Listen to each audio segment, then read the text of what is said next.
one thing we haven't touched on is the Suns. And that's the one thing I have as a Lakers fan that I could be like, thank God I'm not the Suns, man. Thank God I'm not a Suns fan. Because that is as bleak as things are for the Lakers. And I just covered how bleak things are on this channel, talking about how I'm just done with this Lakers team. Things are way more bleak in Phoenix. You're talking about a team that was built to be a super team. They just try to buy a super team. You've got 3 players taking up about $150 million worth of cap space. They don't have room to make any adjustments. And they don't basically own any picks outright for the next 5 years. That's incredible. And there's already chirping and stuff going along that some of these players would rather be playing somewhere else. Like, it is dire in Phoenix. Oh, yeah. Is this salvageable at all? Do you start trading guys? Do you just ride this out? Like, what do you do if you're Phoenix? Silence. That proves my point. It's dire. It's bad. Yeah. It is bad. I think you just got to ride it out. Hope things get a little better. Yeah. They need, what are the things Phoenix needs? I think they need a rim protector. And I would argue even they had. Guard. Yeah, they had, and they had a point guard. I would have rather had Chris Paul than Bradley Beal. But, you know, even just KD. That's wild. I don't know if you're wrong either, but that is wild of a statement. That is a crazy statement. They needed a point guard the whole year. Just getting as many 30-point scorers as possible and putting it together and acting like it's going to work. You had enough offense in Devin Booker and Kevin Durant. Bring in some experience and someone who could control an offense and who isn't going to be making a tremendous amount of mistakes. That would have been a better team. And so what they need is picture JaVale McGee for the Lakers in the 2019-2020 season. He doesn't have to be a star. He doesn't have to be anything special, but just a guy who can catch lob passes and protect the rim decently off. Like Rockets Dwight Howard. Very specific. Even that's probably a little too nice to ask for with this Phoenix team that has no money. But they need maybe Lakers Dwight. But you got to try to ride this too out. Much money. Oh, you're saying 2020 Lakers Dwight maybe? Yeah, 2020. Yeah. So that's what I think. I think they just got to ride this out because they pretty much mortgage the future, right? Yeah. They don't have any picks. or many picks if they do. Yeah. And then it's like the Brooklyn Nets all over again, what they did with Paul Pierce and KG and, when they had Darren Williams and Joe Johnson. They had that star team, but they traded everything to get him because they had Mikhail Prokhorov, who was just like, I'm going to buy a championship. Yeah, I'm going to buy a championship. It didn't work out. And now, they were just caught in a rebuild for the longest time, and they couldn't rebuild quick because they didn't have any picks. Good Lord. Here's the salaries on the books for the next year. Yeah, Eric Gordon with player option. I would imagine he'd probably take that. Josh Okogie on a player option. Again, I'd be surprised if these guys who are guaranteed $3 million are gonna. I would gladly sit on the bench for $3 million. Please. Eric Gordon played a little bit this series. He was actually kind of important, but basically that's your team. You got these guys locked in. At minimum, the next 2 years, they're locked in for this $150 million. And what a disappointment! I gotta rip into this guy a little bit. What a disappointment! Not that he had the highest expectations, but Bol Bol, man, he's got the length. If you listen to Shaq, huge disappointment. He's got the length. He's got the ability to protect the rim. He's got the wingspan. He's got his dad's genes, who was one of the best shot blockers of his era. He should be able to be that guy. And then he had the audacity to say, you guys just ride Victor. I get it. Ride Victor Wembanyama. Well, he's about 500 times the player that you are. So, duh. What have you done? That's what they need, but he just can't put it on the court. Between Bol Bol and Thon Maker, two of the greatest hoop mixtape guys that never amounted to anything of all time. That's hilarious. Their hoop mixtapes coming out of high school were so sick. I wouldn't need to rip into Bol Bol. I'd be like, I get it. He's a big, tall player with a crazy wingspan. He just didn't pan out. It just never panned out. But the fact that he had the audacity to be like, I can't believe they're treating Wembanyama so special. It's like, Oh, like, oh god. Have you seen him? No. Yeah, you're as tall as him, but you can't do like anything out there. Like, yeah, hardly any of the things, unless you look through Shaquille O'Neal's eyes. Then that's the only way you could say that Bol Bol is just as good as Victor. Man, it's just crazy to hear Shaq go, he was the first. Bol Bol, he was the first one ever. Yeah. He's not even right about that. It's crazy. No, I was Ralph Sampson. Anyway. When looking at those contracts and seeing Devin Booker's contract, and then immediately seeing news that, or possibly news that Devin Booker might want to go to the Knicks, is insane. Yeah, that was crazy. But that's coming from Stephen A. Smith. Anytime Stephen A. I love Stephen A. I do. True. But anytime he's talking about the Knicks, I'm like, really? My wife in the car, I was trying to explain it to my wife, and she's like, why is that weird? I was like, imagine if I was just like, I'm hearing rumors, there's nothing I can really use to back this up, but I'm hearing rumors that Nikola Jokic and Luka Doncic want to form a Euro super team for the Los Angeles Lakers. You'd be like, okay, sure, Johnny. Yeah. So that's really like credible. It's not just what you want. That's how I see Stephen A. talking about, I'm hearing guys want to go to the Knicks. I hope you're right, because for these guys to sign these huge contracts, because like this is like following the James Harden thing, right? Like you signing these huge contracts and then constantly asking for trades throughout your career to get to where you want to be. Like that is like that's what everybody felt LeBron was doing when he was leaving and going and finding these superstars. And these are like guys like James Harden, and not to just point him out, but that he's the one that just obviously comes to mind, are like what's truly like ruining things and making this player empowerment thing horrible, right? Like what frustrates me about this player empowerment era though is these guys, like, they're just not thinking about it. Like, seriously, they're not thinking about like fit. Okay, it comes down to fit. So I saw somebody on Twitter recently basically saying that you can't build a super team anymore and expect them to win. Yeah, you can if you do it right. Like, you have the Boston Celtics in 2007, 2008 season where they just turned it around and just killed. Well, you consider the fact that you had your floor spacer and Ray Allen, who was also your clutch three-point shooter. You had KG, who was your awesome rim protector. You're getting rebounds, just grit and grind, tenacious leader. And you had Paul Pierce. He's that scorer. He's that do-it-all type of guy. That fit. Golden State Warriors were Klay Thompson, Steph Curry, and Kevin Durant, and Draymond Green. Like, were they one of the most overpowered teams ever? Yes, but they also fit, And even with like teams like Miami Heat, Bosh, Wade, LeBron, they all offer different things to the table. And now you're like, let's just bring three guys who all play isolation basketball, who can each score 30 points a game, and no playmaker, no floor general, nobody to really find them when they're open or swing the ball. Now we'll just take turns running isolation plays where we try to score on our own. It's like, that's not a team. Would you not say that that's an IQ thing though? Like you could look at that Miami Heat team, and it's funny because LeBron and that JJ podcast kind of broke that down too, where in reality, like that first year, they were not playing how they should as a team, and it was hard. The floor spacing was all off. That 2011 season, it didn't work out how they wanted it, even though they got to the finals. And then the next year, obviously they have a great coach to think of a new scheme, but with that scheme and making it work with Bosh and stretching the floor, really like changed their. And it was also it was having the IQ of Bosh knowing I have to change my game in order to make this work. I think a lot of these players are super stubborn, super to themselves. And they don't have that. They might have the IQ, but they might just have too much pride to do it.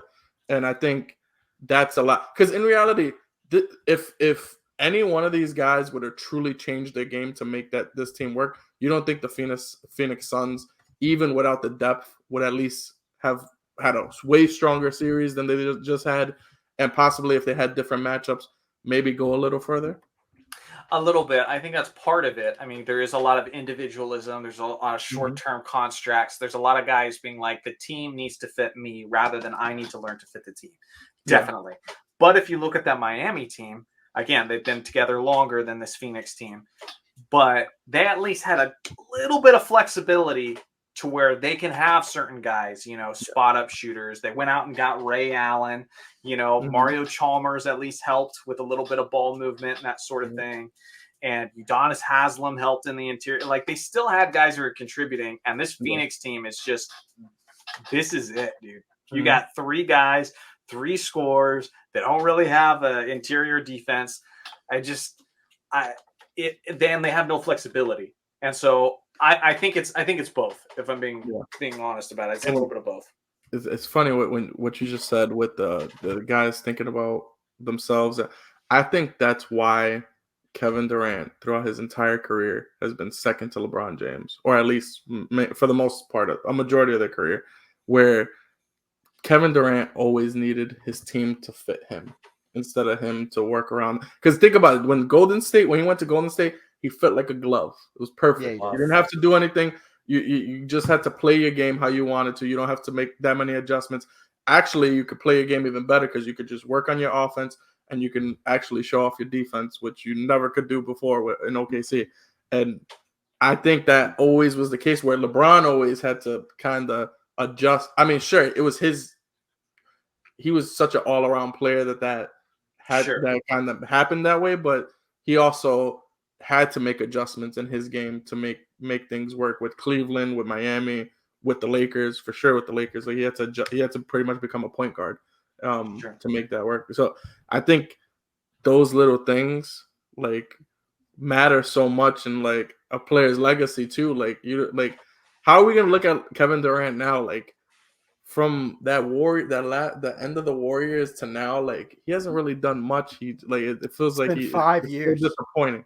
Yeah, it was that one 5 years. That one Brooklyn what if where his toe was on the line, everything. That was that one section where people were like, okay, well, just imagine. But outside of that, there's a lot of situations where he's just not getting it done. He can't get it done. I don't think he has that leadership ability that we were talking about Anthony Edwards. I don't think he has that versatility to the extent that, like, he can go into a team and be what he needs. He's just going to be Kevin Durant wherever he goes. Yeah. And I think it's crazy because he looks like those guys from the 90s that kept losing to Michael Jordan, that couldn't win a championship. And we kept saying the reason why they couldn't lose, like Karl Malone, he just kept folding under the pressure. But the crazy thing is Kevin Durant has 2 rings and he's a 2-time finals MVP. But yet we still have that same attitude towards him as guys who didn't have one. And again, I get it that Golden State team was fantastic. They were incredible. But you could just see from 2016, they wanted Harrison Barnes to be what Kevin Durant already was. Whenever they'd kick him out and he'd have that open shooter, remember how terrible Harrison Barnes was in the 2016 NBA Finals. He was a big reason they lost. And so they're like, all right, let's fill him with Kevin Durant, who can post up, who can play off ball. When Clay and Steph are covered, he can knock down that open shot. Yeah. And so he already fit into that. But now with KD, if Kawhi went into that role, do you think the Warriors win in 2017? Absolutely. If LeBron went into that role, do you think the Warriors win in 2017? Absolutely. You could do that with a lot of star players. They'll be winning. You could do that with less than star players too. I was about to say, when you brought up Harrison Barnes and changed him to Kevin Durant, in my head, all I could think was like, if you turn Harrison Barnes into like Mikal Bridges, that's an NBA championship. Like, what are we talking about right now? That's why he gets looked at the way he gets looked at, because he didn't need to do that. He was arguably the greatest player in the world. Yeah. The greatest player in the world. He did not need to go to a team that already had everything. He could have. The people do not like him because he shifted the balance of power to such an aggressive extent in the league. That is why that happened. And that is why people still look at and because Draymond Green looked at him and said, "We'll win after you, and we won before you," and he was right. And that looks bad for his career too, because he hasn't done anything without those guys, and that is outrageous. Yeah. I'm trying to figure out a title to give him. Like, I'm trying to figure out a title that encapsulates his legacy, but it really is just that. It's like those guys who were never able to win a championship because they had this shortcoming. And it's like he is with that group, except he has 2 rings. Yeah. I think in that way, his legacy is completely unique to its own. Like, how many 2 times finals MVPs get that sort of stigma put on them? This is like if Karl Malone won that championship in 2004 for the Lakers, like it would be similar. He would be the only person in that position. Or if Charles Barkley had ever won a championship but even Charles Barkley did more in these big situations. A lot of times he killed it in the '93 finals. Like, imagine if Kevin Durant got on this, or not Kevin Durant. Imagine if Charles Barkley ended up on that Warriors team. You don't think he? Well, he tried to with the Houston Rockets. Man, I think that's what I'm saying. Like, I just think. But he ended up with Scottie Pippen. That was his. Johnny, with the when you went back to Kevin Durant in the Brooklyn second round, and the what if, that was his whole career in OKC too, as well. Like it's just true. It's really when you take away the 3 Warriors seasons, and you just let it be, his career is what it is. He's a great player. To me, it's just. This is what happens when you're second or third best throughout your whole career. Like you're gonna look at it happened. It happened to Barkley. It happened to Malone. I was gonna say we were lucky enough in the 2000s. You had Tim and Kobe fighting back and forth, so you saw that. But like same thing in the 80s with Magic and Larry. But other than that, you're right. When you have those 2 that actually are fighting for position, jockeying for position, who's the actual best in the league, you're going to get those back and forth championships. But when you're truly second or third best, that's just going to be your fate. You're going to be great throughout the regular season. Everybody knows how good you are. And then once you start facing those guys that are better than you, that you just the way the cookie crumbles. It's rock, paper, scissors at that point. Not for nothing. Steph, even though in a vacuum, Kevin Durant is you would think that Kevin Durant is better than Steph Curry. When it comes to constructing a team and like actually building around a centerpiece, Steph Curry is better than Kevin Durant. He's proven that throughout his whole career. He won 2 championships without Kevin Durant, and it was clearly because he was the guy. Yeah. When I think part of that in the playoffs, he lost. Like that. Yeah. But I think a lot of that comes down to those intangibles that we were talking about, like in the other segment where we were talking about like Anthony Edwards. Does any one of us see like Kevin Durant as a leader? Does any one of us see Kevin Durant as the type of guy who is going to, I mean, for goodness sake, when they lost in OKC after blowing a 3-1 lead and they laid eggs in game 6 and game 7, I mean, he left. Everybody had that phase. Everybody had that phase where somebody got the better of them and they had to get through that wall. They had to overcome that hurdle. He just took a 73-9 team to do it, and he hasn't done that again since. Yep. And we're already hearing, like, instead of Phoenix being like, all right, well, what do we have to do to get better? It's, where can we run to next? Yeah, 100%. It sounds like guys just going like, well, what team can, and it's like, it's almost like he's just doing it to himself, man. Like, learn that leadership. Like I was saying, we need a rim protector. We need to develop a guy, I think of like Kobe when he was talking with Caron Butler and wanted to go out partying, So Kobe's like, okay, I'll go out partying. And then the next night, or the next morning, 4 a.m., Kobe's knocking on his door saying, hey, we did your thing. Now do my thing. We're going to work out. And they started partying less because they're like, I don't want to get up at 4 a.m. and go working out after I party. So I'm going to party less. Those are the kind of things that don't show up on the stat sheet. And those are the kind of things that the greats have had. And just Kevin Durant just doesn't have it. He doesn't know how to play outside of himself. He doesn't know how to make the guys around him better. And then it's like, and then there's this part of it where it's like anything after Golden State has happened, like Brooklyn and Phoenix now. Very similar stories. Like gets traded to Brooklyn. There's a superstar already there. There's an incumbent superstar are already willing to go with him in Kyrie, right? Mm-hmm. Then he gets a different kind of coach in there. They lose a competent coach in Kenny Atkinson, and they go to Steve Nash, right? Then he doesn't really like Steve Nash that much. I'm not coming back unless Steve Nash goes. Then they get rid of Steve Nash. They get I think it was Jacques Vaughn, but I could be wrong. Pretty sure that's who it is though. Then at 2 months into that, he goes to Phoenix. What happens in Phoenix? Monty Williams is there. I don't really like Monty Williams so much. Oh, sorry. One big part of Brooklyn. He 2 stars wasn't enough. Needed the third guy to come in and kind of ruined that roster by doing that. When that team was good enough to, if you had the 2 stars and would have had that supporting cast, they would have been good enough. Contender. 100% agree. They were waxing people. The parody battle. He wanted to, You better keep on. Then he because you're absolutely right. Then he goes to Phoenix. So they with the 2 stars, the stars already there. Then they get the Bradley Beal trade, ruin their roster for then the coach isn't good enough. And now he's probably going to leave. That's how the story has gone so far. He's probably just going to leave, which is insane. I don't know what that means for his legacy, but it's going on it's in the book. If his legacy is a book, it's in the book. It's a chapter in the book that this guy constantly, when the going got tough, got going the opposite direction every time. And that is outrageous to me because he's so damn good. Damn good. Would you guys say that Kevin Durant was probably projected or after the second Golden State championship, would you not say that his trajectory for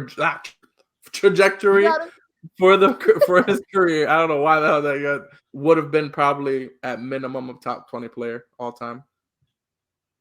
You could argue he's still already there, right? But you can maybe, but because of what's happened since, it's tough. You could start throwing in some more names and probably saying, I'll probably go with this guy over. If you truly take away those 2 championships, because in reality, those were gimme championships, right?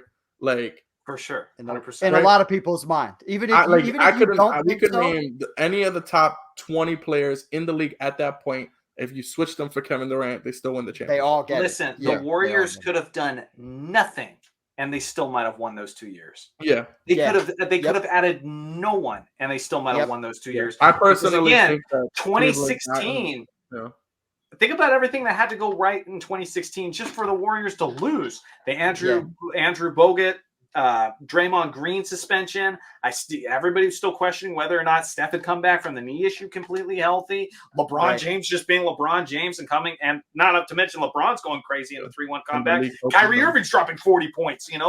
That was a perfect storm just for the Warriors to lose in Game 7 by 4 points. Yeah, that's what it took. So they still could have won potentially in 2017 and 2018 without him. It was just shoe in easy after that point. Yeah, 100%. And especially in 2018, even though there was some challenges, it felt like the Warriors knew who they were. It felt like they knew how stacked where they were. It felt like they played down to their competition. I don't know if they do that if they don't have Kevin Durant. Yeah. So last real thing on Durant specifically, do you think he is in let's play this game. What jersey is Kevin Durant wearing next season? What color? What color is it? What team does who he play for? Who he play for next year? Phoenix. Okay. And the reason for that is I think it's more so outside of that basketball stuff. I think he still gets a lot of business opportunities. He doesn't have an option or anything at the end of the season, right? Yeah, I think he's still on the contract. And for that reason, I think he's staying in Phoenix. I think Phoenix's only option with no draft picks and everything is to bring back as much of these guys as they can. And just try it again. Get rid of Vogel, try someone else, and see if they can do a better job. Honestly, that's what I do. I try to bring in a new coach. And try to see if I can get a discount rim protector, maybe even take a gamble on someone. Mm-hmm. But when you're rebuilding, you still need to have certain assets to be able to do a rebuild. If you don't have any picks for the next 5 years, you could trade away all these guys who are paid an arm and a leg, and you'll still have less picks coming up than most teams in the future. So you just got to ride that wave. Yeah. for me, Phoenix is obviously an option, so I'll say them. Golden State would be the other option because, somehow that Warriors team is going to change after this year. I just don't know how. There is no way that he could go to Golden State unless they trade Draymond, though. You think they would be teammates again? There's no way. They did a podcast together. Yeah, they did a podcast together. That's all water under the bridge. I don't buy it. We did this last time. I don't buy it. Every time Draymond gets in front of a podcast these days, he's talking about what Kevin Durant needs to do better. I know if I was Kevin Durant, I'd be like, I don't like this guy very much. You know what, though? In all sincerity, like what JJ Redick does, where he's always kissing LeBron's ass, Draymond is the opposite of that. He is constantly undercutting him. Yeah, but I do think it's time for Draymond in Golden State. Like, if we're talking about it, a totally different topic, I do think it might be time for Draymond anyways, considering how this season went for them. Well, Clay's about to go. They're shaking stuff up there no matter what. So I think they're going to have an opportunity to bring somebody in.